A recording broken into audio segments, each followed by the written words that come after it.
My son didn't raise his voice when he said it. He didn't look angry either. He just stared at the floor like the tiles had suddenly become important and told me, "Mom, just don't come to the wedding." For a moment, my body reacted before my mind could. My chest tightened, sharp and sudden, like someone had cinched a strap around my ribs. I could feel the sting behind my eyes, but I swallowed it down the way I'd swallowed down so many things for him over the years. I smiled, soft, practiced, the kind of smile mothers learn when they don't want their children to see what they've done. "Okay, sweetheart," I whispered, and I reached for his hand like maybe touch could turn the moment into something gentler. He didn't squeeze back, but he did exhale. Relief loosened his shoulders, and that hurt more than the sentence itself. Hurt has layers. The words were one layer. His relief was another. On the day of the wedding, when there were no flowers and no cake, and guests started murmuring with confusion, I was exactly where he told me to be. Nowhere. Before all of that, my life was simple and full of familiar sounds. I lived alone in the small house where I raised Eli. The floors complained when you walked across them, and the kitchen window stuck every winter, as if it refused to believe the seasons would keep changing. The porch light flickered if the rain came down hard enough, and I'd learned to ignore it, the way you ignore small broken things when you have bigger responsibilities. I worked mornings at a grocery store, and in the evenings I cleaned offices downtown. It wasn't glamorous, it wasn't easy, but it was honest. The kind of honest that wears your hands rough and makes your back ache, but lets you sleep without worrying who you hurt to get what you have. When Eli was a boy, I packed his lunches with little notes folded into squares. Sometimes I drew a crooked smiley face. Sometimes I wrote reminders. "You've got this. I'm proud of you. See you after school." I went to every school play, even the ones where the kids forgot their lines and the costumes didn't fit right. I clapped like the world depended on it. When his father left, I didn't poison Eli with bitterness. I didn't drag his dad's name through the mud. I just held my son closer and made sure he still felt safe. Every Sunday evening, I called my sister June. She lived a few towns over and somehow always knew what I was thinking before I said it. When I told her Eli was getting married, her voice brightened. "You must be so proud," she said. "I am," I told her, and I meant it. Even Mr. Lawson next door, old, stubborn, always fixing something, would nod at me when Eli came by and say, "You did a good job with that boy." I believed him. I needed to. Then Eli met Tessa. She was young, polished, and polite in a careful way, like every word had been weighed before it left her mouth. Her family had money, real money, the kind that makes people speak louder because they're used to being listened to. Her father, Grant, paid for things without checking prices, like numbers didn't matter. When I offered to help with the wedding, Eli smiled too quickly and said, "We've got it covered, Mom." After that, the invitation stopped. I wasn't asked about dates or colors. My opinion wasn't needed. I wasn't even included in the conversations anymore. When I called, Eli sounded rushed. When I asked questions, he changed the subject so smoothly it took me a moment to realize he'd done it.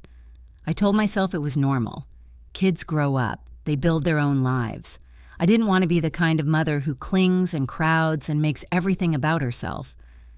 But late at night, sitting alone at my kitchen table with the lights low, I started to wonder when I'd become a problem instead of a parent. I still believed love would be enough to fix whatever distance had grown between us. For a while, that belief was the only thing keeping me steady. The distance didn't happen all at once. It came in small pieces, the kind you can excuse if you don't stare too long. Eli stopped calling as often. When he did call, his voice sounded like he was walking through a doorway half there, already leaving. If I asked about wedding plans, he'd give me one-word answers. Good. Fine. Busy. Then he'd shift to something else, something safer. The weather. Work. Traffic. I told myself not to push. I told myself I'd raised him to be independent, and this was the result. A life that didn't orbit around me. Still, the quiet had sharp edges. The first real sting landed when I heard about the engagement party from someone else. June brought it up casually one Sunday evening, like it was a detail she assumed I already knew. "Oh, I saw the photos," she said. "Tessa looked lovely. You must have been tired afterward. My fingers tightened around the phone. After what? I asked, though my stomach already knew. The party, she said, and then her voice faltered. Eli didn't tell you? I looked at the wall across from my kitchen table, the one with the faint mark where a chair had bumped it years ago. I couldn't make it, I lied. The lie slid out fast, practiced, like a reflex. It was easier than admitting the truth out loud, that my son had celebrated a milestone and hadn't wanted me there. June went quiet for a beat. Oh, she said gently, like she didn't want to step on a bruise. We talked a little longer, but my mind wasn't in the conversation. When I hung up, the silence in the house felt bigger than before. I sat on the edge of my bed and stared at the floor, trying to pinpoint the exact moment I had stopped being included. A week later, I ran into Mr. Lawson at the mailbox. He gave me that neighborly smile and said, "How are you holding up?" I blinked. "Holding up?" I repeated. He shifted on his feet, suddenly uncomfortable. "Eli mentioned you weren't feeling well. That's why you haven't been around." My stomach dropped, cold and fast. I forced a laugh, the kind people use to smooth over something strange. "I'm fine," I said, "just working a lot." Mr. Lawson nodded, but his eyes didn't look convinced. When he walked away, the words followed me back inside. "Eli mentioned you weren't feeling well. That's why you haven't been around." That night, I called Eli. He answered on the third ring, breathless, like I'd interrupted something. "Hey, Mom. Why do people think I'm sick?" I asked. I tried to keep my voice light, but it came out tight anyway. There was a pause. Too long, too careful. "I didn't say that," he said finally. His tone wasn't angry, it was controlled, like he was balancing something fragile and didn't want it to shatter. I wanted to believe him, so I did what I'd always done. I let it go. I told him it didn't matter. I told him I was fine. We ended the call politely, like two strangers who didn't want to be rude, but when the line went dead, the emptiness felt worse than the conversation. After that, the stories multiplied. June heard from someone at church that I was unstable. A neighbor asked if I'd moved away.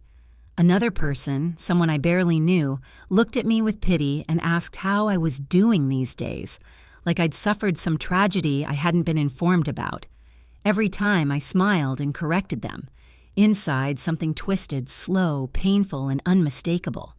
I started to wonder what version of me was being passed around when I wasn't in the room, and why my son wasn't stopping it. One evening, Eli came over without calling first.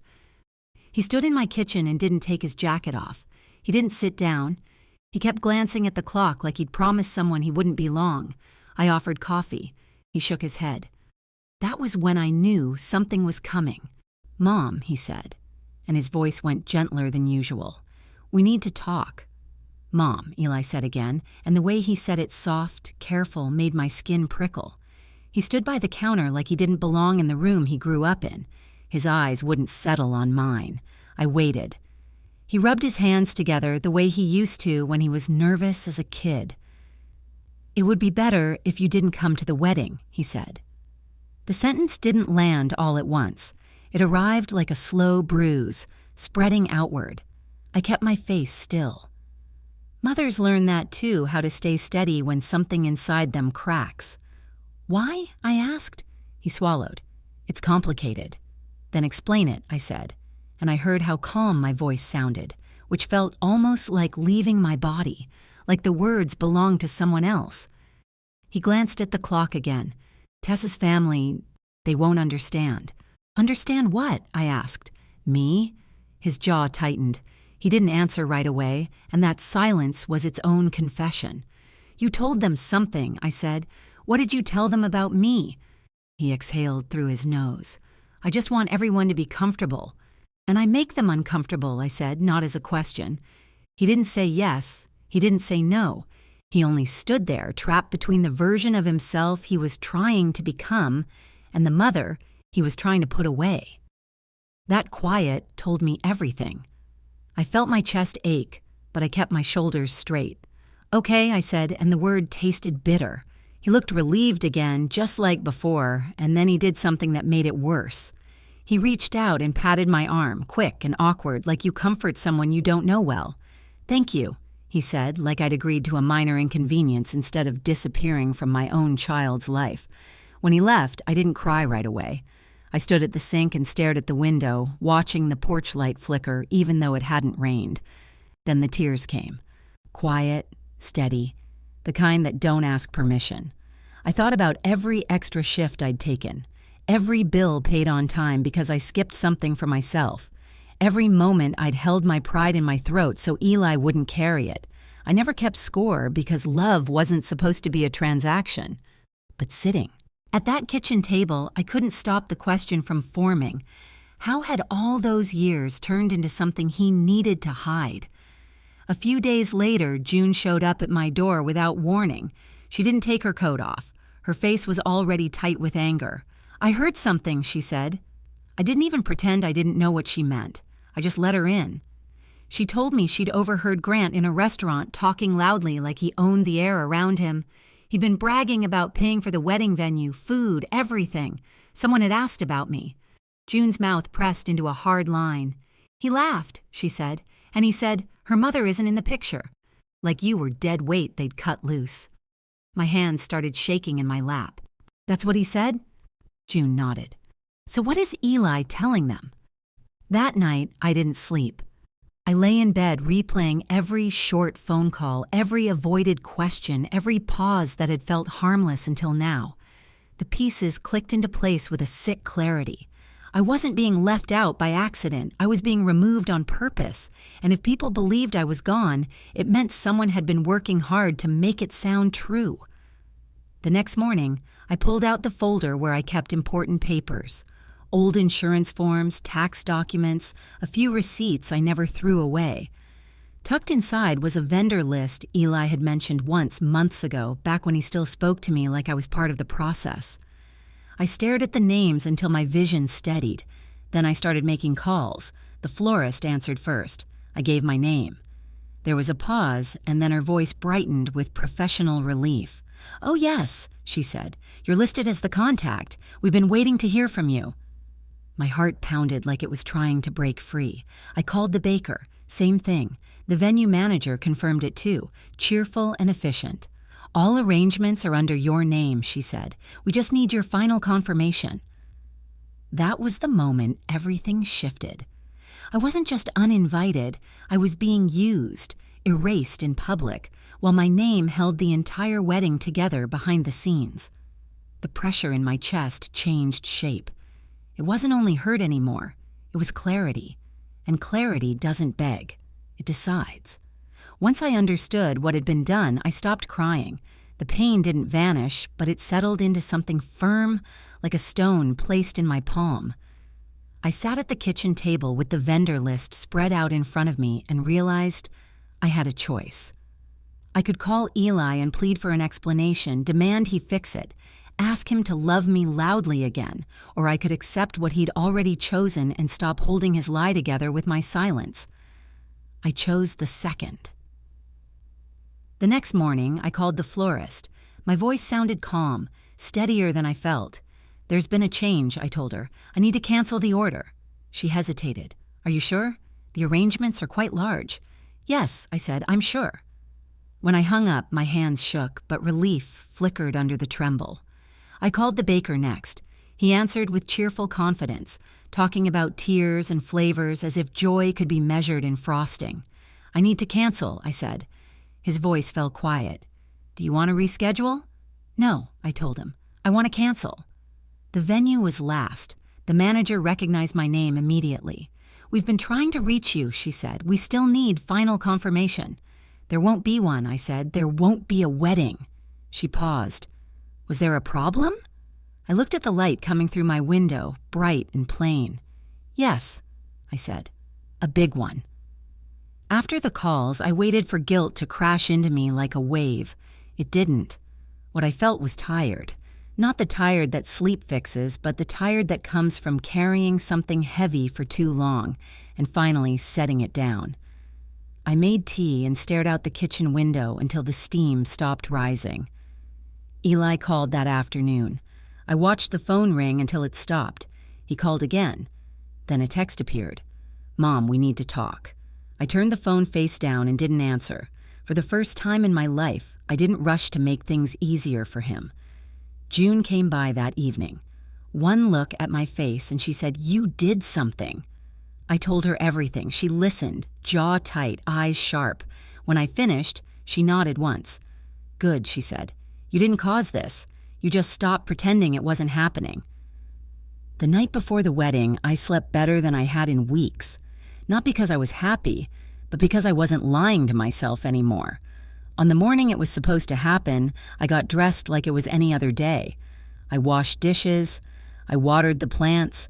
Around noon, my phone started buzzing nonstop, calls from unknown numbers, texts from Eli, messages from June saying things were falling apart. I didn't respond. At 2 o'clock, an unfamiliar number called. When I answered, a man's voice demanded to know what I'd done. I knew it was Grant before he said his name. His anger filled the line, loud and entitled. I waited until he ran out of breath. Then I said, "You should ask your daughter and my son." And I hung up. That was the moment I decided I would go after all. Not to beg, not to fix, not to make myself small, just to stand where I had always belonged.